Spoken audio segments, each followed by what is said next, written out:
तो हेलो बच्चों, वेलकम। तो बच्चों, आज की क्लास में we are going to study about arithmetic progression. ये आपका चैप्टर नंबर 5 है। तो अरिथमेटिक प्रोग्रेशन क्या होता है, अरिथमेटिक ये नाम क्यों है, प्रोग्रेशन से क्या समझ रहे हैं हम, फाइनली ये अरिथमेटिक प्रोग्रेशन नाम क्यों आया, ये सारी बातें हम देखेंगे। ठीक है, बट इन सारी बातों के पहले आज आपको सबसे पहले एक मज़ेदार स्टोरी बताता हूँ। और ये स्टोरी बहुत काम का है। ऐसा नहीं कि मैं कोई नॉर्मल कहानी सुना रहा हूँ आपको। सो ये एक इंट्रोडक्शन क्लास है। इसमें मैं दूसरे कलर से लिखता हूँ।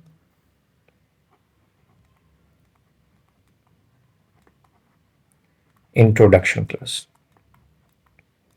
और इस स्टोरी से आपको बहुत सारी चीज समझ में आ जाएगी कि ये अरिथमेटिक प्रोग्रेशन में हम क्या पढ़ने वाले हैं, क्यों पढ़ने वाले हैं। ये सारी बातें आपको समझ में आएंगी।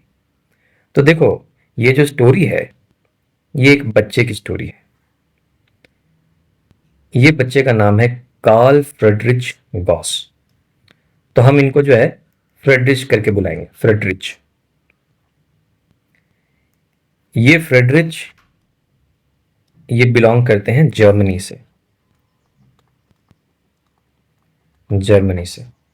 और जिस ईयर की मैं बात कर रहा हूं, लगभग 1970 के आसपास का ईयर है। उस वक्त ये 6th क्लास में पढ़ते थे।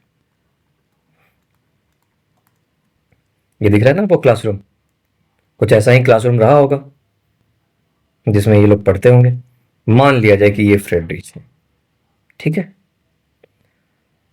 सो इनके जो क्लास की जो टीचर है, इन्होंने सभी बच्चों को एक होमवर्क दिया। और उस होमवर्क में ये कहा कि सभी बच्चों को 1+2+3+4 ऐसे करके 100 तक जितने भी नंबर आते हैं, इन सबको जोड़ देना है, इन सबको ऐड कर देना है।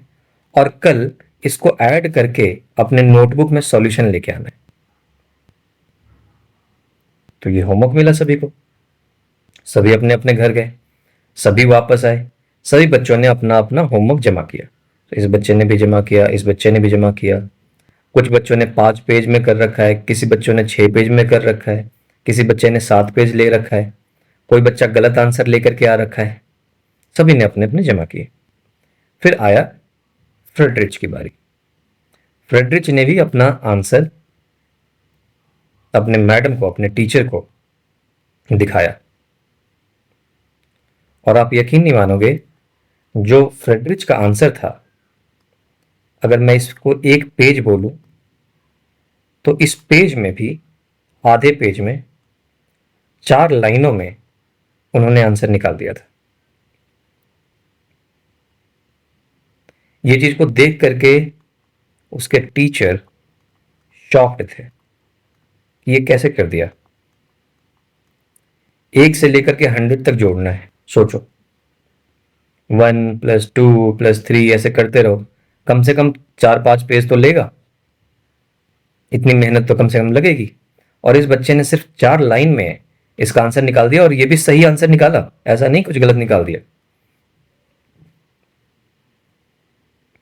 अब आप लोग सोच रहे होगे ना कि 4 लाइन में कैसे निकाल दिया, 4 लाइन में कैसे ऐड कर लिया, है ना। देखना चाहोगे कैसे कर लिया? और मैं आपको दिखाता हूं कि उन्होंने क्या किया। उन्होंने मतलब ये फ्रेडरिच ने। और ये फ्रेडरिच, आपको बताता हूं, कोई एक नॉर्मल बच्चा नहीं है। ये बाद में चल के ये एक बहुत बड़े मैथमेटिशियन बने। और इन्हीं के कारण ये जो अरिथमेटिक प्रोग्रेशन है चैप्टर, इन्हीं के कारण हम पढ़ रहे हैं। इन्हीं के कारण एक मैथमेटिक्स का डेवलपमेंट हुआ जिसका नाम है अरिथमेटिक प्रोग्रेशन, जो हम समझेंगे, पढ़ेंगे। ठीक है, पहले तो स्टोरी सुन लिया जाए। तो स्टोरी तो यही था जी कि ये बाद में चल के मैथमेटिशियन बने। और जो इनको होमवर्क मिला था 1 से लेके 100 तक ऐड करने का, उसको इन्होंने 4 लाइनों में बना करके अपनी मैडम को इन्होंने सबमिट कर दिया and it was shock to the complete school, to the complete teaching fraternity उस टाइम में। और मैं अब आपको दिखाना चाहता हूं कि उन्होंने क्या सबमिट किया था। वो है ये, उन्होंने ऐसे बना दिया था। देखो, अगर इसको मैं एक पेज मानूं तो इस पेज में लगभग आधे पेज में है, और वो भी मैंने थोड़ा सा एक्सप्लेन करने के लिए ऐसे कर दिया है, अदरवाइज इतना ही, ऐसा ही इन्होंने सबमिट किया था। अब एक बार देख लेंगे क्या किया था इन्होंने। क्या दिमाग लगाया कि 1+2+3+4+5+6 करना है, तो ये करते नहीं जा रहे हैं। 1+2 किया 3 हो गया, 3+3 किया 6 हो गया, 6+4 किया 10 हो गया, 10+15 5 किया 15 हो गया। तो नॉर्मल बच्चे ऐसे करेंगे, इन्होंने कुछ ऐड नहीं किया, ऐसे लिख दिया और माना कि चलो ऐसे डॉट डॉट करते हुए 100 तक मैं पहुंच जाऊं, और ये जब 100 को ऐड कर लूं तो इसका वैल्यू आए x, ऐसा मान लिया। और फिर क्या किया, इसी 100 को उलट करके लिख दिया यहां पे। अगर मैं 1 से लेके 100 तक कुछ ऐड कर रहा हूं और x आ रहा है, तो 100 से लेके 1 तक ऐड करूंगा तो भी तो x ही आएगा ना। देखो, अगर कोई भी चीज को 1+2+3+4 किया, या 4+3+2+1 करो, बात तो बराबर ही है, दोनों का आंसर एक ही आना है। वही इन्होंने दिमाग लगाया। इन्होंने बोला कि ठीक है जी, 1 से लेके 100 तक मैंने ऐसे लिख दिया, 100 से लेके वापस 1 तक लिख दूंगा, इसका भी आंसर x ही आना है। और फिर क्या किया, इन दोनों को भी ऐड कर दिया। ऐड करने का फायदा ये हुआ कि 100+1 ऐड होकर के 101 बन गया, 99+2 भी ऐड करके 101 बन रहा है, 98+3 भी 101 बन रहा है, 97+4 भी 101 बन रहा है, 96+5 भी 101, 95+6 भी 101। और ऐसे ही करते हुए जाएंगे तो लास्ट वाला जो यहां पे 100 है और यहां पे 1 है, ये भी 101। तो इन्होंने देखा कि ये तो बड़ी मजेदार नंबर आ रही है, कोई भी ऐड कर लूं सब 101 है।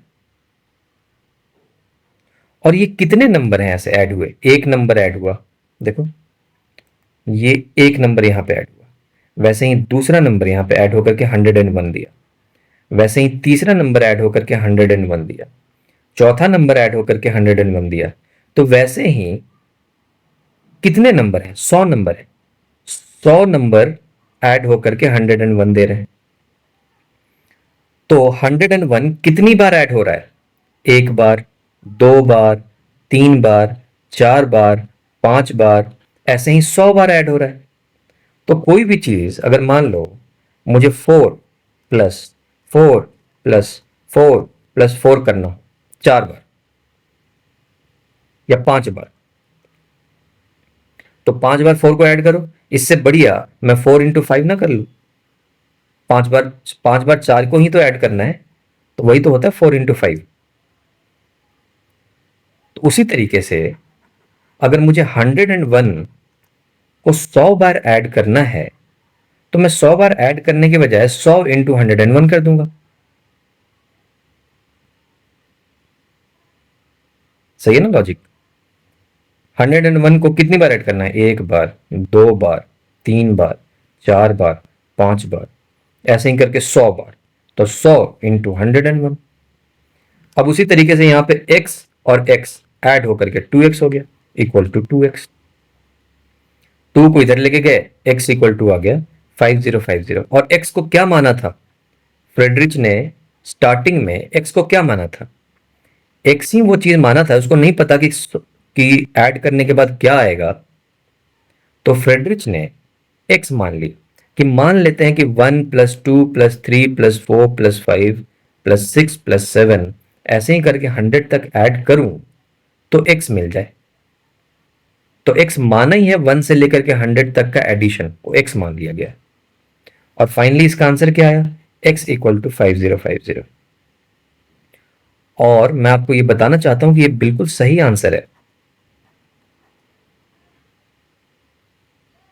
आप 1 से लेकर के 100 तक कैलकुलेटर में ऐड करके देखो, 5050 ही आएगा। अब देखो उस वक्त के टाइम पे उस बच्चे ने कैसा दिमाग लगाया। 5050, यही आंसर है।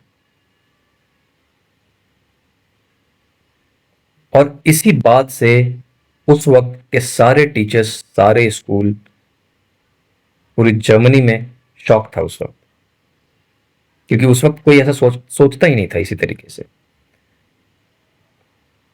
शायद 1870 की बात है यार, मैं 1970 बोल रहा हूँ।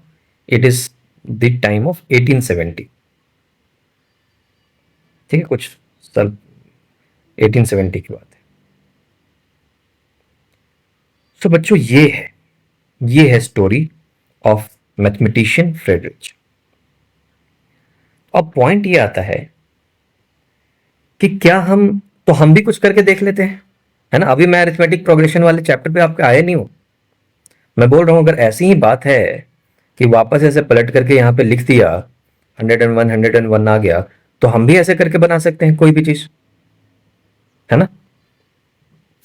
जैसे अगर कोई आपसे ऐसा क्वेश्चन पूछता तो कि जी आप ऐसा करो, 1+3+5+7+9+11, इसको ऐड करके बताओ, तो हम भी देखते हैं, हम भी बोलते हैं कि मान लेते हैं कि ये x होगा।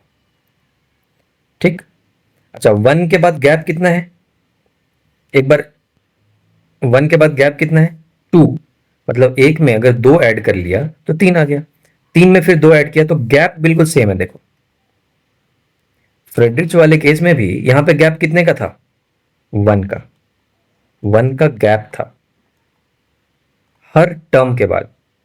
देखो इसको टर्म बोलते हैं, ये पहला टर्म, दूसरा टर्म, तीसरा टर्म, चौथा टर्म, और इस गैप को बोलते हैं common difference. Common sorry common ओहो, नीचे लिख दूं क्या, कॉमन डिफरेंस। किस गैप को, इन दोनों नंबर के बीच के गैप को।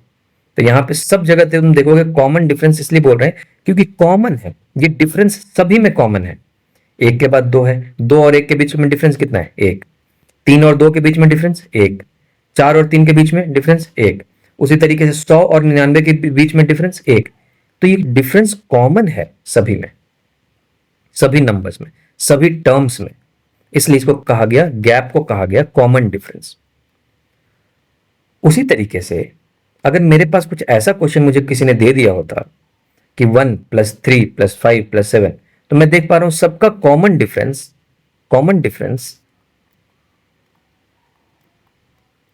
2 है। अच्छा, कॉमन डिफरेंस को डी से लिख देते हैं, डी से डिनोट करते हैं, तो डी इक्वल टू 2 बता दूं, ऐसे साइड में लिख लेते हैं।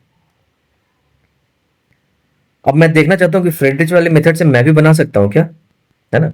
तो इसको x मान लिया। अब वापस से 11 लिखना शुरू करो, 11 लिख दिया, +9+7+5+3+1, और इसको भी ऐड करेंगे तो ये भी x ही आएगा। अब इन दोनों को ऐड कर दिया जाए, 11+1 12, +9+3 12, +7+5 12, प्लस, तो अब बताने की जरूरत नहीं है बल्कि 12 ही आएगा। 11+1 12 इक्वल टू x, और x को ऐड कर दिया तो 2x। ठीक है जी। अब 12+12+12, ऐसे ही कितनी बार 12 ऐड हो रहा है तो गिनना पड़ेगा। अब टर्म्स कितने हैं वो गिनना पड़ेगा, राइट। वो दूसरे कलर से गिनते हैं, एक टर्म, दो टर्म, तीसरा टर्म, चौथा टर्म, पांचवा टर्म, छठा term.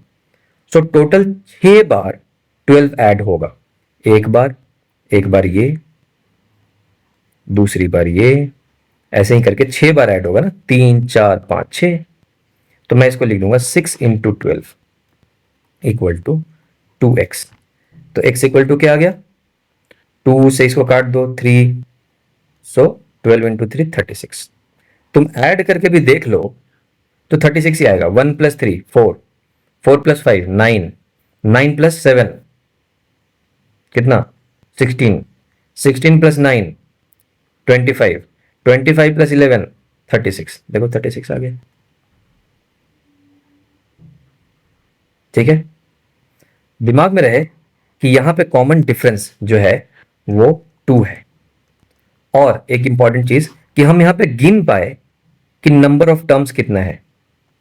So number of terms equal to 6, और इसलिए मैंने 6 से मल्टीप्लाई कर दिया था यहां पे। इस वाले केस में भी, फ्रेडरिच वाले केस में भी, फ्रेडरिच को पता था कि ये टोटल 100 टर्म है, इसलिए लास्ट में इसने 100 से मल्टीप्लाई कर दिया था। तो फ्रेडरिच वाले केस में भी दिमाग में रहे कि डी पता है, कॉमन डिफरेंस 1 है, एंड नंबर ऑफ टर्म्स पता है इक्वल टू 100। बस ऐसे ही बोल रहा हूं, दिमाग में रहे, अभी और आगे बताऊंगा। इसमें भी दिमाग में रहे कि ये दोनों चीजें पता है। अब एक और लेते हैं क्वेश्चन। ओके, अगर कोई आपको क्वेश्चन ऐसा दिया होता तो क्या फ्रेडरिच मेथड से बन पाता? 1 plus 4 plus 5 plus 9 plus 11 plus 15 plus 20। आपको बोलता है इनको ऐड करके बताओ। हाँ, मुझे पता है आप लोग ऐड कर दोगे, ऐसे ऐड कर दोगे, बट मैं देखना चाहता हूं क्या फ्रेडरिच वाले मेथड से बनेगा। तो मान लिया जाए कि ये x है। अब 20 को वापस लिखते हैं।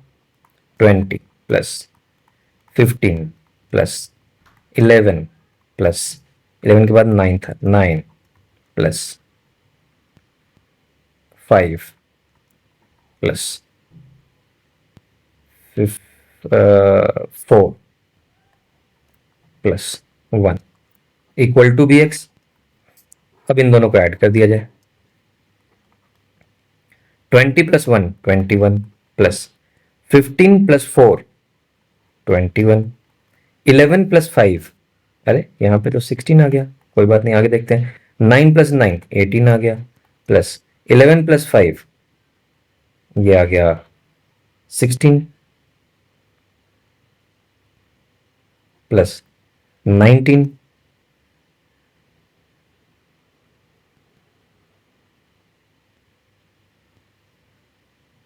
सॉरी, ये 15 प्लस 4 19 होगा ना यहाँ पे,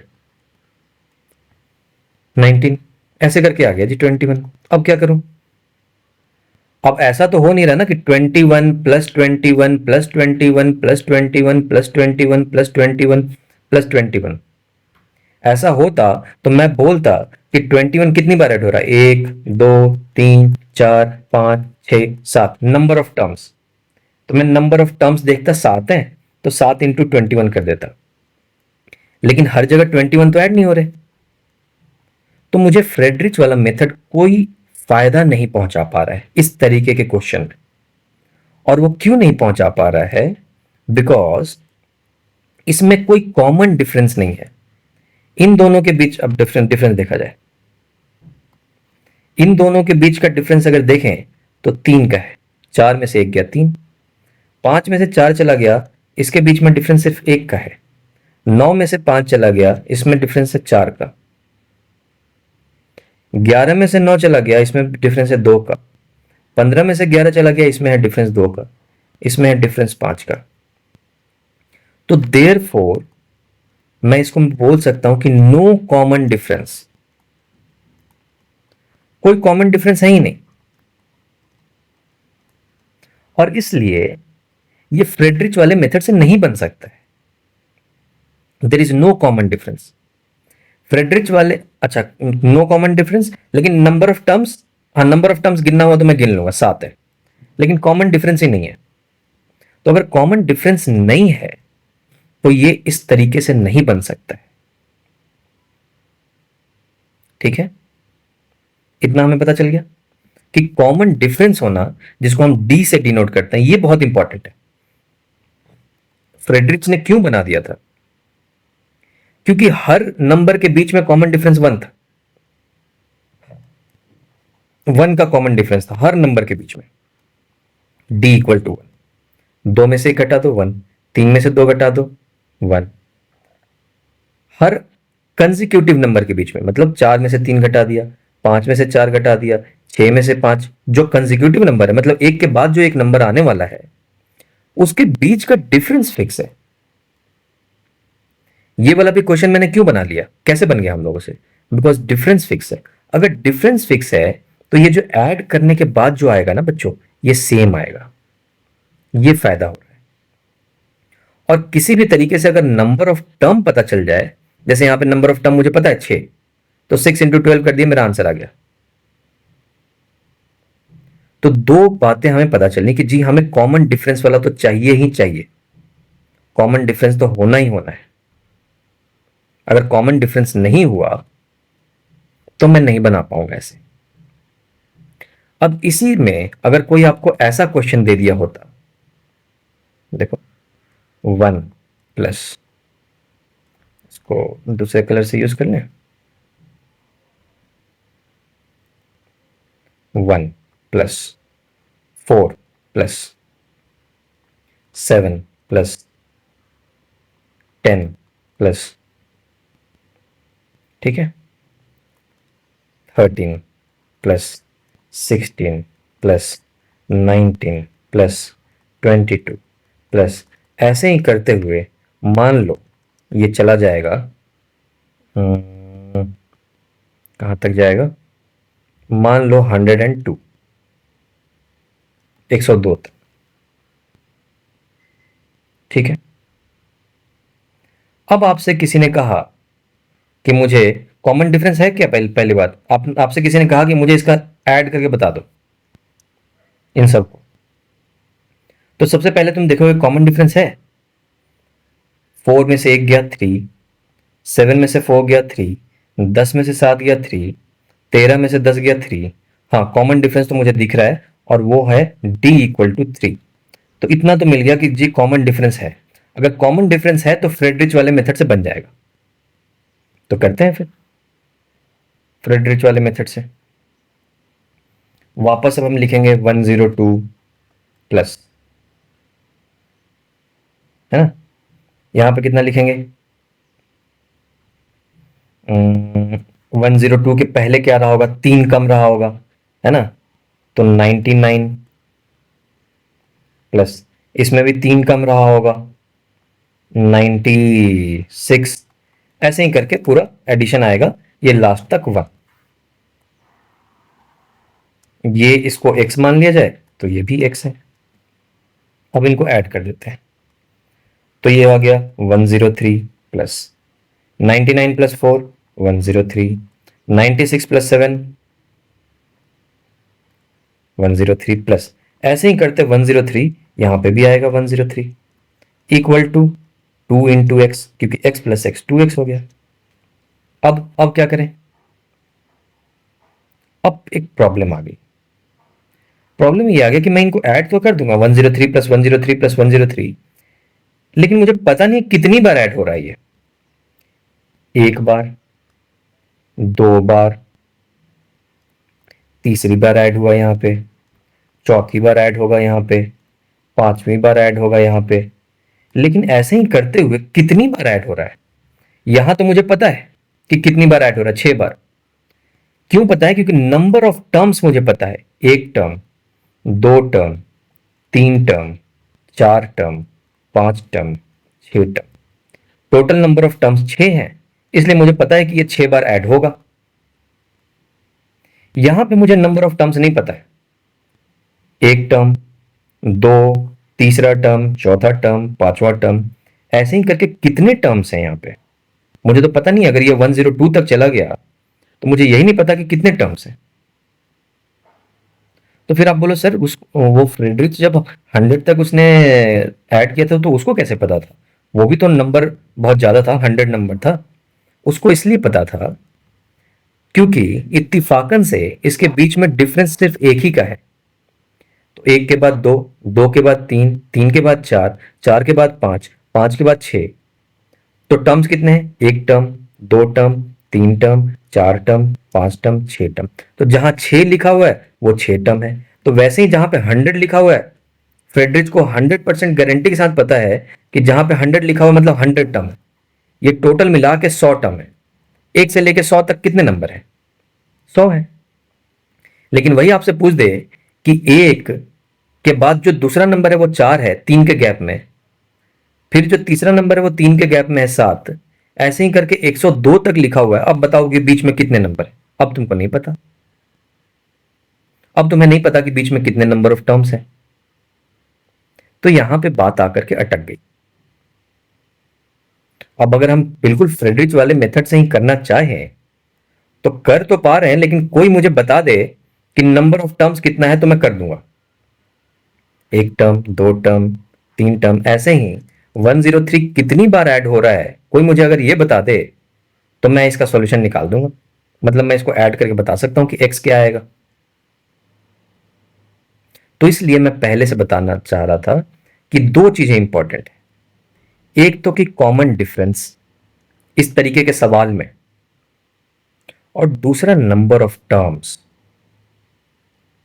ये दोनों बातों का ज्ञान होना बहुत इंपॉर्टेंट है अगर इस तरीके का सवाल बनाना है तो। अदरवाइज मुश्किल हो जाएगा। देखो, इस वाले में भी मेरे को कॉमन डिफरेंस पता है D, and number of terms पता है कि 100 है। इस वाले में भी नंबर ऑफ टर्म्स मुझे पता है कि 6 है।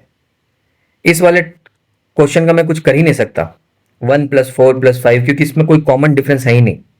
तो अगर कॉमन डिफरेंस है ही नहीं तो पहले तो इसको हटा दो। मैं ये ऐसे तो नहीं बन पाएगा, फ्रेडरिच वाले मेथड से तो नहीं बन पाएगा, फ्रेडरिच वाले तरीके से तो नहीं बन पाएगा, मुझे ऐड ही करना पड़ेगा अपने नोटबुक में। 1+4 किया 5 आया, 5+5 किया, तो ये करना ही पड़ेगा, और कोई तरीका नहीं है मेरे पास। ठीक है। सो यही बातों को सीखने के लिए एक नया मैथमेटिक्स बना। यहां पे प्रॉब्लम आ रही है ना, ये वाला प्रॉब्लम, नंबर ऑफ टर्म्स ही नहीं पता मुझे। तो इन्हीं बातों को समझने के लिए, इसी बातों को आसान बनाने के लिए एक मैथमेटिक्स बना जिसका नाम है एरिथमेटिक प्रोग्रेशन। Arithmetic progression. तो इतना दिमाग में रखना। प्रोग्रेशन से क्या समझ में आ रहा है आपको? प्रोग्रेशन मतलब जो बढ़ता हुआ जा रहा है। जैसे ये था 1+2+3+4, ऐसे करके मैं मान लो 20 तक चला जाऊं, ये एक एरिथमेटिक प्रोग्रेशन है, क्योंकि प्रोग्रेस हो रहा है, 1 के बाद 2, 2 के बाद 3। तो एरिथमेटिक प्रोग्रेशन उन सभी तरीके के प्रोग्रेशन को कह सकते हैं, उन सभी तरीके के नंबर के एडिशन को कह सकते हैं जिसमें एक कॉमन डिफरेंस हो। It should have common difference, ये सबसे इंपॉर्टेंट है। और हमने देखा कि क्यों इंपॉर्टेंट है। अगर कॉमन डिफरेंस है तभी इसको फ्रेडरिच वाले मेथड से बनाया जा सकता है। और दूसरा इंपॉर्टेंट चीज है कि हर हर क्वेश्चन को नहीं बनाया जा सकता फ्रेडरिच वाले मेथड से, क्योंकि नंबर ऑफ टर्म्स भी बताना पड़ेगा। किसी को तो बताना पड़ेगा कि नंबर ऑफ टर्म्स कितने हैं, है ना। तो समझने वाली बात यह है कि अरिथमेटिक प्रोग्रेशन में उसको बोलूंगा जिसमें कॉमन डिफरेंस है। पहली बात तो कि ये इंपॉर्टेंट चीज है, कॉमन डिफरेंस होना ही होना है। तो कल को अगर कोई ऐसा भी लिखा हुआ है 1-2-3-4-5-6 माइनस करके ऐसे ऐसे करके चलेगा 30 तक, ये भी एक एरिथमेटिक प्रोग्रेशन है। क्यों? क्योंकि कॉमन डिफरेंस क्या है? 2 में से 1 चला गया, सॉरी 1 में से 2 चला गया, 1 में से 2 चला गया, कितना बच गया? -1।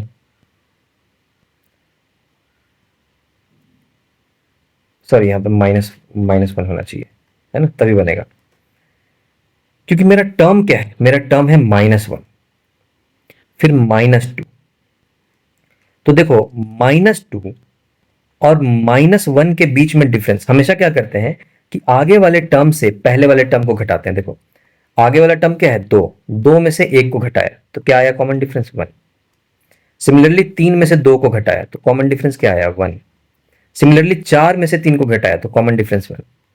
अब यहाँ पे टर्म्स क्या है? टर्म्स है -2, -1। मैं इनको लिख सकता हूं ना यार, -1 प्लस दूसरा टर्म है -2 प्लस तीसरा टर्म है -3, ऐसे कर सकता हूं ना। तो देखो -2 में से -1 घटाओ, -2 में से घटाया -1, तो क्या बच गया? -2 +1 -1 बच गया। तो -1 आ गया डिफरेंस। आगे देखते हैं डिफरेंस। -3 में से -2 घटाया जाए तो -3 -2, तो क्या आ गया? इसमें भी -1 आ गया। -4 में से -3 घटाया जाए, -4 में से -3 को घटाया जाए तो भी -1 आता है। तो देखो कॉमन डिफरेंस -1 का आ रहा है। तो इसलिए मैं सिर्फ ये बताना चाह रहा हूं कि ये भी एक अरिथमेटिक प्रोग्रेशन है, क्योंकि कॉमन डिफरेंस है, सभी टर्म्स के बीच में एक कॉमन डिफरेंस है। तो अरिथमेटिक प्रोग्रेशन का सबसे जो मोस्ट इंपॉर्टेंट चीज है वो ये है कि जी कॉमन डिफरेंस होना निहायती जरूरी है। अगर कॉमन डिफरेंस है तभी मैं अरिथमेटिक प्रोग्रेशन के मेथड से बना पाऊंगा। अब अरिथमेटिक प्रोग्रेशन में आपको पता होगा कि एक कॉमन डिफरेंस है, इन सभी को टर्म्स बोलते हैं। First term, second term, third term, है ना, तो इनको टर्म्स बोलते हैं। ये आपको पता ही है, कॉमन डिफरेंस वाली बात बताइए। तो अरिथमेटिक प्रोग्रेशन में लोगों ने क्या किया, मैथमेटिशियंस ने, कि इन्होंने एक फॉर्मूला डेवलप किया नंबर ऑफ टर्म्स का। नंबर ऑफ टर्म्स के लिए एक फॉर्मूला है जो हम बाद में देखेंगे, लेकिन अभी के लिए इतना समझ लो कि हमें परेशानी हो रही थी ना यहाँ पे। अदरवाइज फ्रेडरिच का मेथड तो सबसे बढ़िया है। मैं तो हर बार ही क्या करूंगा, ऐसे उल्टा करके ऐसे ऐड कर दूंगा और आंसर लेके आ जाऊंगा। लेकिन मुझे प्रॉब्लम यहां पे होने लगी, जब इतने बड़े नंबर्स को मुझे जोड़ना था और इनका कॉमन डिफरेंस 3 था, तो मुझे पता नहीं चल पा रहा था कि इसमें कितने नंबर ऑफ टर्म्स हैं। यहां पे आसान था, यहां पे पता चल गया कि नंबर ऑफ टर्म 6 है, तो हाँ बन गया। ये भी फ्रेडरिच वाले मेथड से बनेगा, लेकिन कोई तो मुझे बता दे कि नंबर ऑफ टर्म्स कितना है। तो इन्हीं चीजों को सहूलियत बनाने के लिए अरिथमेटिक प्रोग्रेशन एक मैथमेटिक्स का डेवलपमेंट हुआ। और नंबर ऑफ टर्म्स के लिए अरिथमेटिक प्रोग्रेशन में तुम आगे देखोगे, जो कि अभी हम पढ़ेंगे, कि नंबर ऑफ टर्म्स निकालने के लिए हमारे पास एक फॉर्मूला है। फॉर्मूला की मदद से हम नंबर ऑफ टर्म्स निकाल देंगे। फॉर्मूला कैसे आया, क्या है, वो सब कुछ देखेंगे तो। लेकिन मैं आपको बता रहा हूं कि देखो सहूलियत है। जो चीज के लिए तुम परेशान थे यहां पे कि कोई मुझे बता दे कि नंबर ऑफ टर्म्स कितना होगा, और मान लो मैंने फॉर्मूला से तुमको बता दिया कि ये नंबर ऑफ टर्म्स कितना होगा, तो तुम आंसर नहीं निकाल दोगे? निकाल देंगे। ठीक है। और फिर लोग यहीं तक नहीं रुके, बोले कि ठीक है नंबर ऑफ टर्म्स के लिए जब फॉर्मूला बना ही लिया है, तो जो ऐड करने वाली जो चीज हम बार बार ऐसे लिखेंगे कि 1 से लेके 20 लिखा, फिर 20 से लेके 1 तक लिखा, है ना, उसी तरीके से अगर 1 से लेकर के 102 तक लिखा, फिर वापस उल्टा 102 से लेकर के 1 तक लिखा, जो इतना ऐसे लंबा करके लिखेंगे, इसके बदले भी एक फॉर्मूला बना दिया जाए। तो इसलिए लोगों ने इसके लिए भी फॉर्मूला बनाया, और उसको बोलते हैं, ये हो गया नंबर ऑफ टर्म्स, है ना, या इसी को बोलते हैं देखो nth टर्म। nth टर्म या नंबर ऑफ टर्म्स, दोनों बात बराबर है। और दूसरा जो फॉर्मूला बनाया अरिथमेटिक प्रोग्रेशन में, वो हुआ sum of all terms. Sum of all terms मतलब अब तुमको ये बार बार x मानने की जरूरत नहीं है, सीधा x का वैल्यू आ जाएगा बस एक फॉर्मूला से। ये ऐसा करने की जरूरत नहीं है कि x लिखा फिर वापस उल्टा करके गए, फिर 2x बनाया फिर डिवाइड किया। हाँ कर सकते हो, अगर नंबर ऑफ टर्म्स पता चल जाए तो कर सकते हो फ्रेडरिच वाले मेथड से। लेकिन लोगों ने बोला कि फिर इतना क्यों करना, मान लो यहाँ पे तो 11 टर्म है तो आसानी से हो जा रहा है, यहाँ पे 102 है फिर भी तुम लिख पा रहे हो। अगर यहीं पे मान लो 5006 होता तो तब तो फंस गए थे ना, वापस 5006 तक लिखते, फिर वापस लिखते, फिर कुछ करते। तो बोला कि जब नंबर ऑफ टर्म्स के लिए फॉर्मूला बना ही दिया तो जी इसके लिए भी बना दो, सम ऑफ ऑल टर्म्स, इसके लिए भी कुछ फॉर्मूला बनाया गया। और यही दो फॉर्मूले आपको सीखने हैं, समझने हैं अरिथमेटिक प्रोग्रेशन में।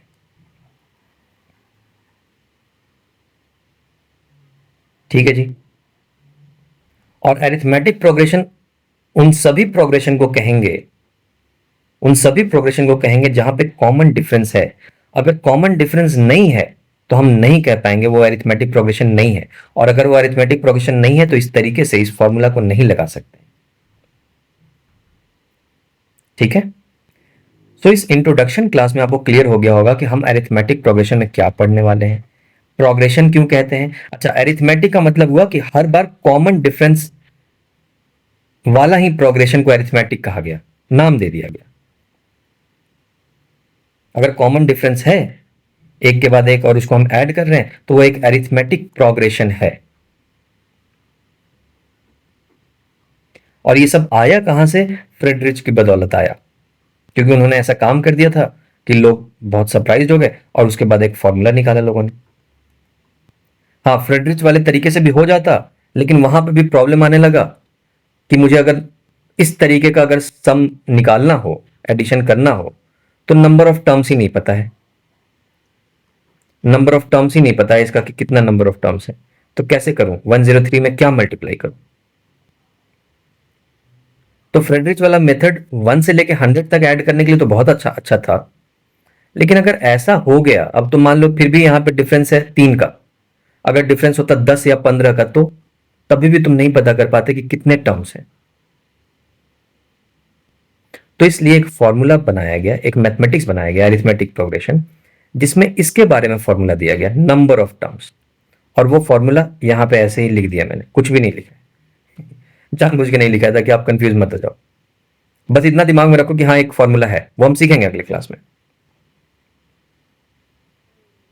अब जब लोगों ने बोला कि जब इतना कर ही दिए हैं तो सम ऑफ ऑल टर्म्स का भी एक फॉर्मूला बना दो, ये भी बन गया। तो यही दो चीजें आपको सीखनी है। ठीक, अब ये फॉर्मूला बनाया कैसे वो सब हम देखेंगे आपको अगली क्लास में। सम ऑफ ऑल टर्म्स का फॉर्मूला आया कैसे ये हम देखेंगे अगली क्लास में। और जब ये दोनों फॉर्मूला को एक बार समझ लेंगे कि कैसे आया, ठीक है जी, फिर हम इन दोनों को इस्तेमाल करने लगेंगे। तब आपको याद भी हो जाएगा, तब आपको रटने की जरूरत नहीं पड़ेगी, बल्कि आप इसका यूज कर पाओगे। तो इनको यूज करेंगे और बहुत सारे क्वेश्चंस बनाएंगे। इतनी सी बात है बस आपके अरिथमेटिक प्रोग्रेशन में। ठीक है बच्चों, फिर अगले क्लास में आपसे मिलते हैं। इन दोनों के बारे में हमारा मेन जो है पॉइंट ये रहेगा अगली क्लास में, कि कैसे समझें कि nth टर्म क्या होता है, नंबर ऑफ टर्म्स कैसे निकालें, और सम ऑफ ऑल टर्म्स डायरेक्टली कैसे निकालें फॉर्मूला की मदद से, और फॉर्मूला कहां से आया। ये दोनों चीज की चर्चा हम अगली क्लास में करेंगे। चलो मिलते हैं फिर आपसे अगली क्लास में।